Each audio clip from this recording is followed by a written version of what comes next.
সেই লক্ষ্য নিয়েই আমরা জাতীয় নাগরিক পার্টি এনসিপির প্রতিষ্ঠার ঘোষণা দিচ্ছি।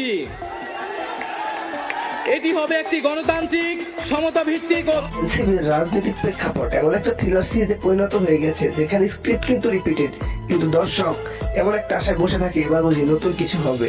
তো চলো বন্ধুরা, বর্তমানে এনসিপির রাজনৈতিক প্রেক্ষাপট নিয়ে একটু ফান করা যাক, সাথে একটু তীক্ষ্ণ রোস্টিং করা যাক। সতর্ক থাকুন, এই রোস্টিং এ কিন্তু উভয় পক্ষে আগুন লাগতে পারে।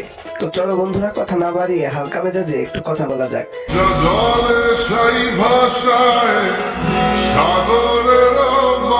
তো এক নম্বরে যদি বলতে যাই তাহলে একটা কথাই বলবো, নাগরিক পার্টির নেতারা এত প্ল্যান করে যে শেষমেশ প্ল্যানটাই থাকে, কাজটা কোথায় যেন গায়েব হয়ে যায় সেটা শুধু তারাই জানে আর আল্লাহ জানে। আর ওদের মিটিং মানে এক একটা থিয়েটার, শুধু পার্থক্য হলো দর্শক থাকে কিন্তু নাটকটা বাস্তবে হয় না, আর দর্শকটাও থাকে না। আর নাগরিক পার্টি নতুন নতুন আইডিয়া আনবে বলে 2005 সালের খাতা খুলে বসে থাকে, যা খুবই ফানি। তো আরেকটা মজার কথা যদি বলতে যাই সেটা হলো, ওরা এত জনগণের কথা ভাবে যে জনগণই এখন ভাবতেছে যে আমরা এসব কবে থেকে বলছিলাম যে আমাদের কথা ভাবতে।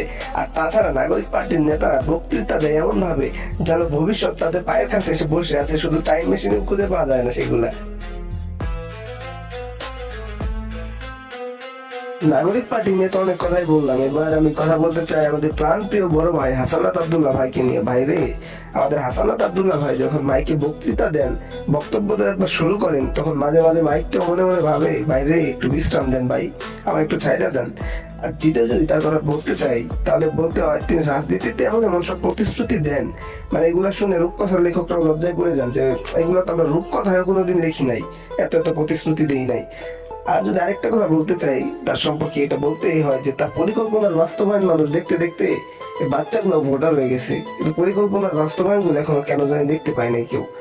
আরেকটা কথা তার সম্পর্কে বলতে চাই, সেটা হচ্ছে আমাদের হাসানাত আব্দুল্লাহ ভাই একবার নতুন দিগন্ত দেখিয়েছেন আমাদের 2024 সালে।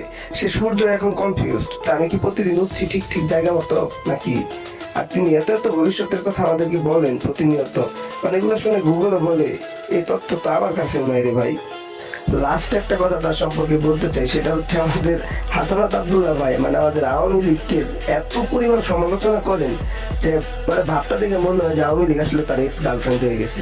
না, এক্স গার্লফ্রেন্ড ছাড়া তো কেউ কারো এত সমালোচনা করার কথা না। না, এই কথাটা মনে হয় একটু কিন্তু সত্য, কারণ এর আজীবন কিন্তু আওয়ামী লীগেরটাই খেয়ে আসছে, কিন্তু এখন আবার কেন জানি টাকার লোভে নতুন পার্টি নিজেরাই বানিয়ে নিছে। যাই হোক, রোস্টিংটা শুধু ফান পারপাস ছিল, কেউ সিরিয়াসলি নেবেন না, মজা করলাম একটু। যাই হোক,